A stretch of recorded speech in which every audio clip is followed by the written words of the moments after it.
Haru-haru-haru. Nakalabas naman nga si Kurlaog. Ari, uuli na naman ang uuli na wala mang pupuntahan. Joke lang. Ngayong araw ay pupunta tayo sa SM. Dadaan lang pala. At di na talaga tayo pupunta kay paring Meralco. Ang kaso inasiyahan naman si Kurlaog kung pauli-uli ng lampas na kabalik-balay. Di pagkagaling naman si Meralco, kami napadaan naman din ni kay Brother Louie. Sabi ko tayo na muna at ako'y katal na. Aking mga kamay di na papunctions. Papunctions. At dahil bila-bila si Kurlaog, kaya niyang hula ng order ko. Sigurado yan. Pagkatapos nga umorder na Kurlaog ayan nagpipisa na siya ng kalamansian. Kahoy bilis-bilisan ang pagpisa ay ayaw. Di pinas forward ko. Hindi siya magkaugaga ngayon ang pagkabilis niyan. Kita niyo naman ay seryoso sa pagpisa. Galit na galit ka sili. Iyak na yan sili. Pagkatapos ay tinayuhan. Bago sabay tikim. Ayun. Gusto naman hong kumain. Hindi arehong kanila mga bracelet. At ari na nga.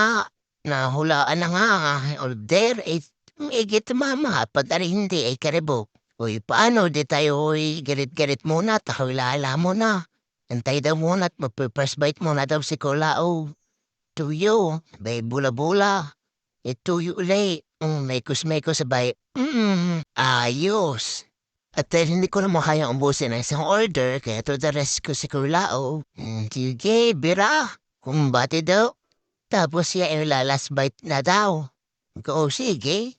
Subo Patihigo pang sabaw. Ay ayaw sa aid. Pwede na umuwi at busog na. At pagka-uwi ng bahay ay nagagayat na si Kulaog ng sibuyas at siya daw ay magpapaksiw. Siyempre, hindi mawawala ang luya. Ipaksiw nga bago ang 3 perasong sili na grain. Pagkatapos magayat, di naman maglalandi sa esta. Huhugasan ang huhugasan hanggang sa manawa ka ng kakahugas. Pag nanawa ka ng kakahugas, iyon ang sabawan at isa lang na sa gasol. Tapos, saka ilagay ang sili, ang luya, at ang sibuyas. Pagkatapos, ilalagyan naman ng suka. Aring suka, aring yung kulay brown na bibili sa palengke. Hindi ko naman tawag. Sunod asin. Tapos, ilalagyan din siyempre ng paminta at saka counting magic. Tapos tatakaluban, pag bumulak na ng ganyan, okay na yan.